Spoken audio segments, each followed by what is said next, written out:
Mamadou Karambéry est un ancien musulman et pasteur de la plus grande église du Burkina Faso. Le 7 décembre 2007, sa fille Daniela accouche aux États-Unis, à Johnson City. 2 jours plus tard, le 9 décembre, Mamadou reçoit un appel téléphonique qui lui annonce la mort de sa fille. Mais en raccrochant le téléphone, Mamadou reçoit du Saint-Esprit. Cela ne sera pas pour la gloire de Satan. Aie confiance, je suis l'auteur de la vie. À l'autre bout du monde, le médecin est venu voir le mari de Daniela pour lui dire que c'était fini et qu'il fallait la débrancher. Mais le mari répliqua « Ah non, j'ai eu mon beau-père au téléphone et il a dit que c'est pas fini. » Le médecin répliqua alors « En Afrique, il vous arrive de vous tromper et vous n'avez pas tous les appareils nécessaires. Mais ici, on est aux États-Unis. On ne se trompe pas. Elle est bien décédée, je suis navré. » Comprenez bien que son cœur s'est arrêté et que même au défibrillateur cardiaque, il n'est pas reparti.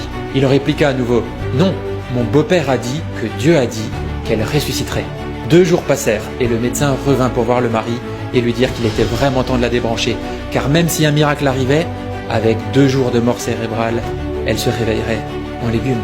À ce moment-là, alors que Mamadou voulait évidemment prendre l'avion pour venir voir sa fille aux États-Unis et prier pour sa résurrection, Dieu lui dit « Attends encore une semaine. » Puis 6 jours plus tard, Mamadou partit du Burkina Faso pour Atlanta, où il alla prêcher dans cette église.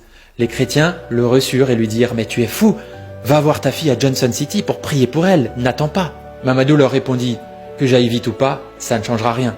De toute façon, ce n'est pas moi qui vais faire quelque chose. » Le lendemain, Mamadou alla enfin voir sa fille à l'hôpital. Lorsqu'il entra dans la chambre, il trouva sa fille méconnaissable, toute gonflée, avec juste encore un tuyau dans la bouche qui lui envoie de l'oxygène.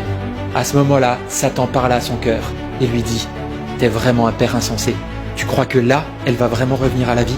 Le médecin arriva alors et lui dit « Bon, maintenant que vous êtes là et que vous avez vu, on peut la débrancher ?» Évidemment, il a dit non.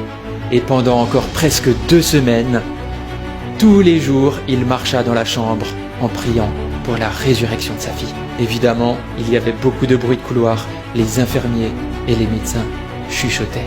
Puis Mamadou demanda enfin de retirer l'oxygène qui était envoyé dans ses poumons.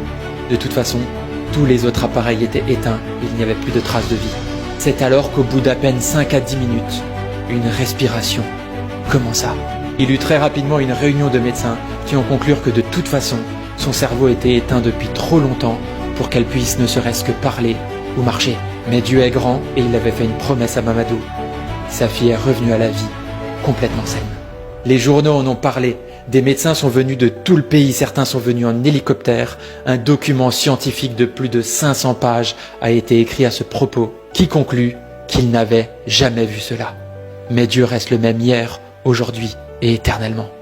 Jésus faisait des miracles, il ressuscitait les morts, et par la puissance du Saint-Esprit, c'est encore possible aujourd'hui. Soyez bénis.